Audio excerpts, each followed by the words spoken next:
Welcome back to Philippines Uncut. I'm Buddy Kunana, and tonight's topic is Lessons from the Holocaust. And joining us still is Dr. Rachel Wyman, who is an expert on interreligious relations and religious tolerance. Welcome back, Dr. Wyman, to our second segment. And that's a very interesting video we saw earlier about Raoul Wallenberg, who's a Swede. And actually, the first time I ever heard of him was maybe 20 years ago when I watched a movie with Richard Chamberlain on Raoul Wallenberg's life. And I tell you, this man's life, what he did for the Jews was incredible. Now, perhaps you can tell our viewers exactly who, in a nutshell, what did he do? Well, you and I talked about righteous Gentiles. And in fact, there was a book written by that name by John Bierman. And I was 21 years old. I was his research assistant. And that's what got me absolutely engaged in this. This would have been 100 years. This is Raoul Wallenberg's 100th anniversary, centennial, if he would have been alive or celebrating this 100 years, celebrating his life. He was that powerful that I named my son, his middle name is Raoul. Wow. I'm not from Hungary, not a Hungarian Jew. I'm not from Sweden, but I just admire the man so much. And the admiration for him was, again, we were talking about ingenuity and creative spirit. You can do it you can harness it for good as well as you can for evil. And this is a man who took every possible direction in the book to manipulate the Nazis, never using a gun whatsoever. What did he do? What was his modus operandi? Well, the Nazis, the Germans wanted very much, this was their whole thing, they wanted to be respected by the world community. Sounds strange, but they did. And most people do. Most people are waiting for someone to call them out. And to see if they aren't, that means they accept them and even actually, heralding them. The international community that they needed desperately, because they were taking money from everyone, from the Jews and everybody else, they needed Swiss banks, they need the Swedish diplomats and the other neutral countries to not take a stand so that both sides can play the deal. So allies were using the neutrals, and the Nazis and their cohorts were using the neutrals. And they said neutral means doing nothing, being a bystander, standing by and giving some pieces. In 1944, the war is already 5 years going. The gas chambers are working. 12,000 human beings a day are being killed in Auschwitz. They've got everything down to a science now. They've been playing around for 6 years. And they know that once the Germans go into a community, into a country, whether they bring their own puppet government, as they did in Hungary, or they themselves ruled it, the German army comes in, and then the SS comes in. And the machine starts. Yes, and the SS is only they're a bunch of cowards who are only focused on civilian populations. Jewish men, women, and children. Later on it was gypsies, all different kinds of people that were found. Homosexuals only in Germany because they weren't producing children. They wanted German children. They didn't care about homosexuals in other countries. Only interested in their own German. That shows you the racist theory goes all the way to the most absurd points. So they don't care about sexuality of other people. So when they started rounding up Jews in the outskirts of where Hungary was, in this oppressive area, they were able, as I said, to march off within 3 months over 400,000 people, straight to the gas chambers. Elie Wiesel is one of them as a child. The few that were put to the right in the line were the young men and a few young women, mostly young men, that might still be used as slave labor. They got a tattoo, and they were set aside as labor. All the rest went straight into the gas chambers. Pregnant women, babies, children, elderly, missing a leg, deaf people. And what did Mr. Wallenberg do to help? Wallenberg was a businessman. He was not a diplomat, but he was contacted by friends, by Jewish friends, and saying, "We know you've been going as a Swede in and out of Europe and all that, and you're the one who's even telling us about what you're observing and all this."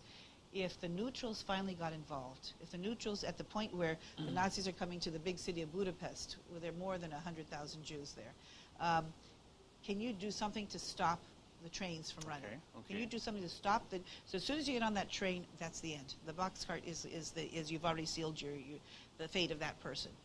Don't let them get out. Keep them safe. Is there something you would do? We're trying to win this war.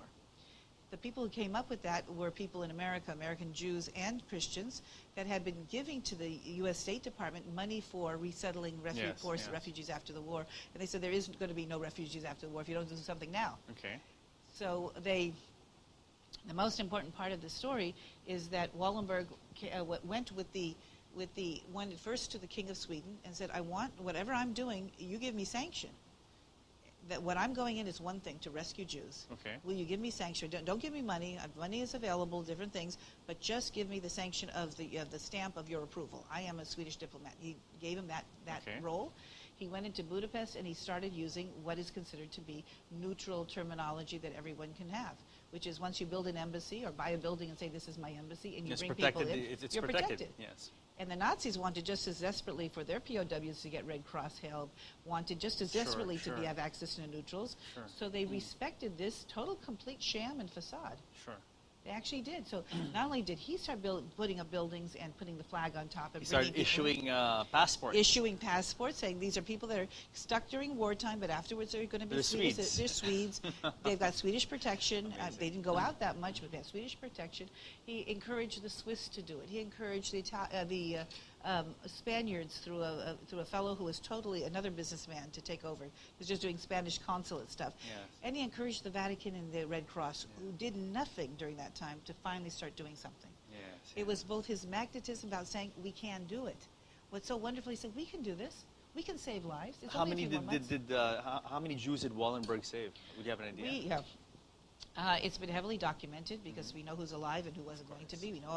We know how many people actually got the passports. Or, Sure. So the numbers, forgive me for the roundness of them, but the 30,000 people he personally saved. Wow. And you think of that quota, one person can save 30,000. Yes. The other neutrals and others brought in another 40 to 50,000. And Wallenberg did something that, again, just utilizing was already in place.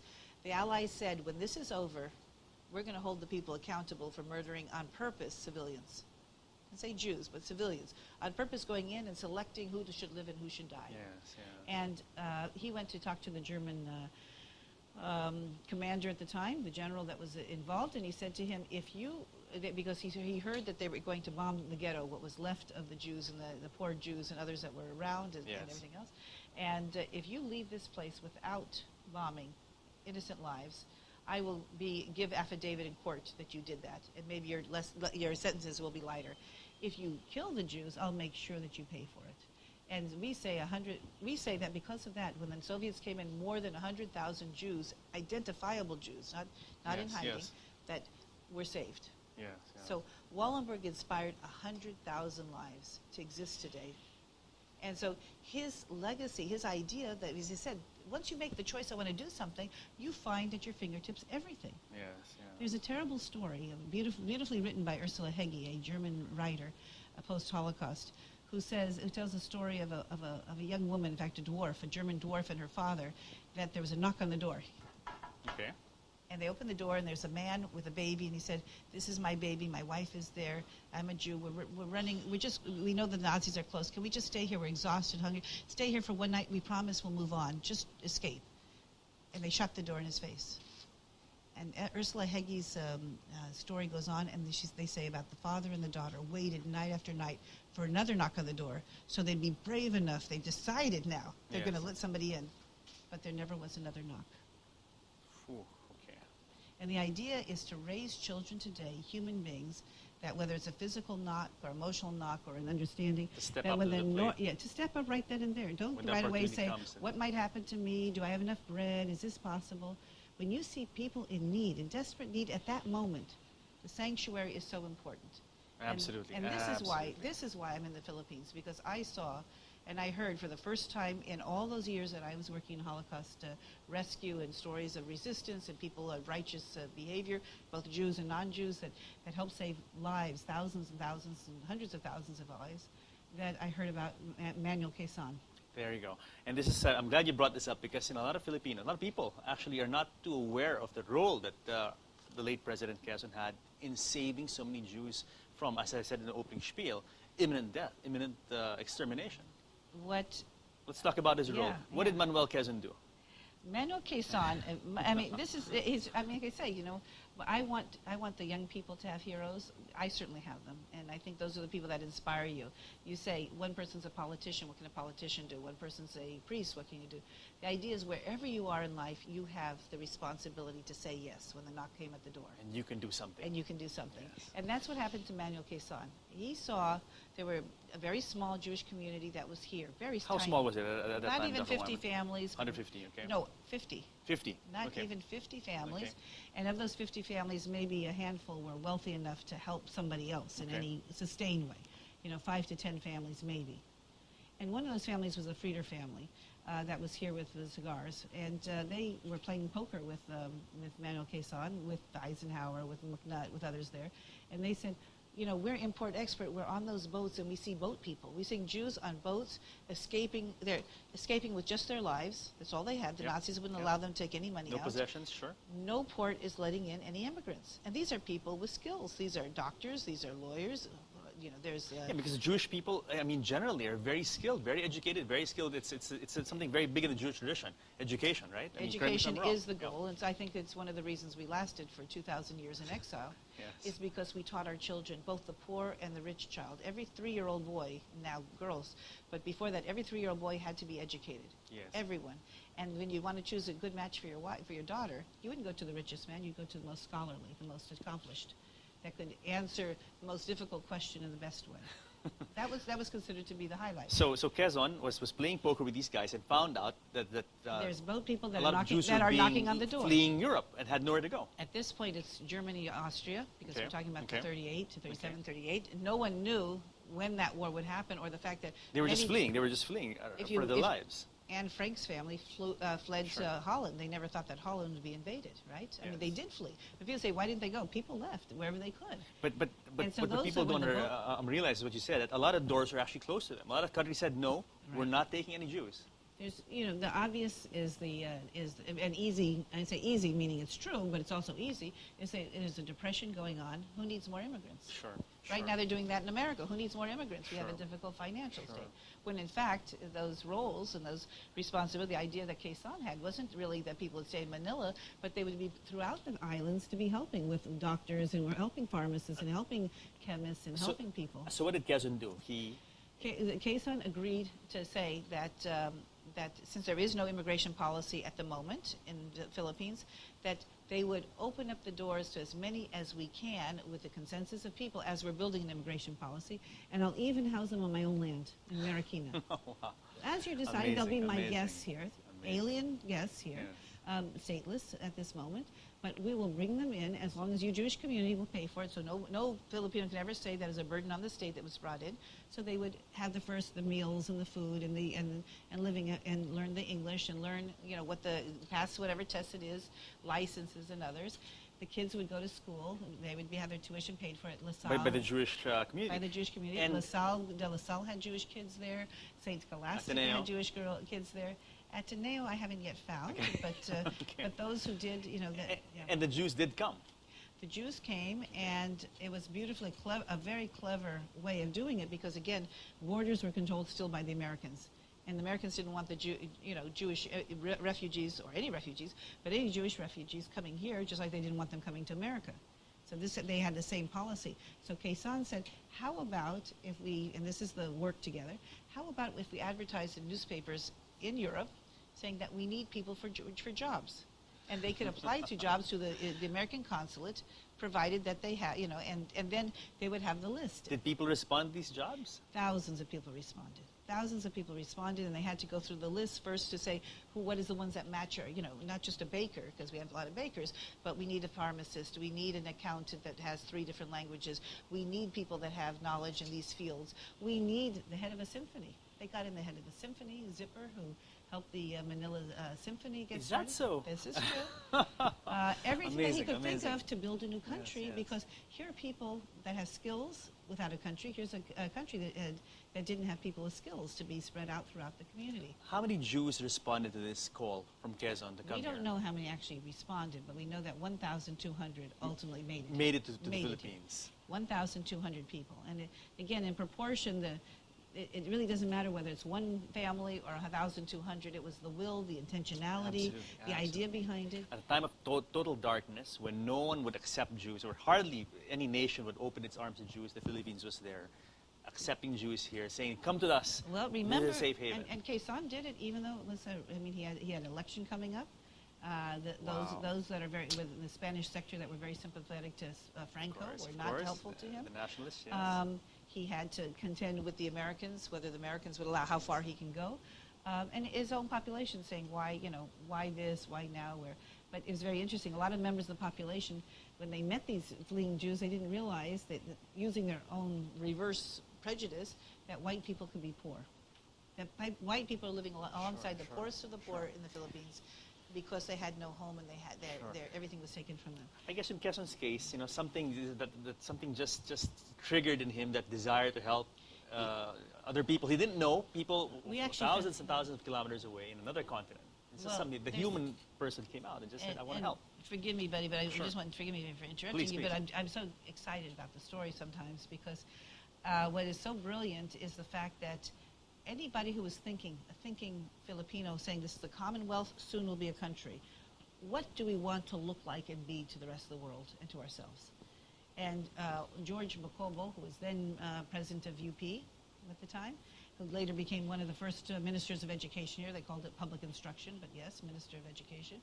And a person like Paredes, Quintin Paredes, who was the vocal voice of Philippines in America and came back.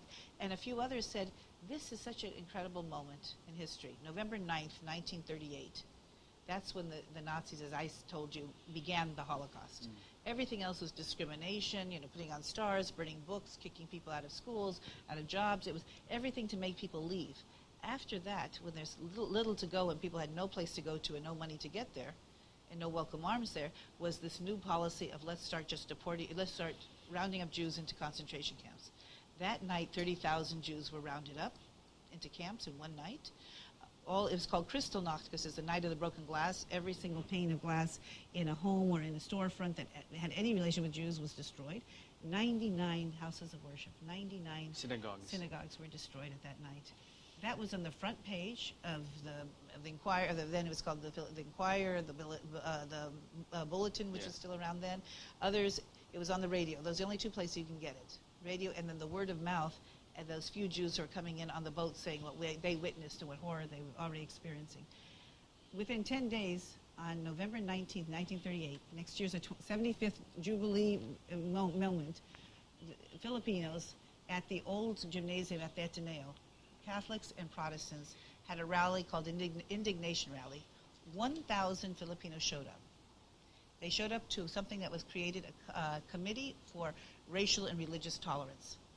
And at that 1,000 people that were there, in a sense, standing up alongside Quezon saying, this is what we want. For people thousands of kilometers away, another continent, they didn't know, didn't have any connection to, no kinship really, but they just realized that this thing cannot go on. They had to do something. They had to do something. Yeah. They had to be registered that you have to choose. When you see something happening, are you going to be on the side of silence and the perpetrators of any crime? Or are you going to be on the side of the victims and people who say, we're standing up? Anybody who can give a hand out, why don't they? Yes. Dr. Wyman, unfortunately, we've come to the end of our show. Would you like to say something briefly quickly to our viewers? Well, I just want to say this is a special time for Hanukkah, which in every December, close to the same time as Christmas, is the Festival of Lights.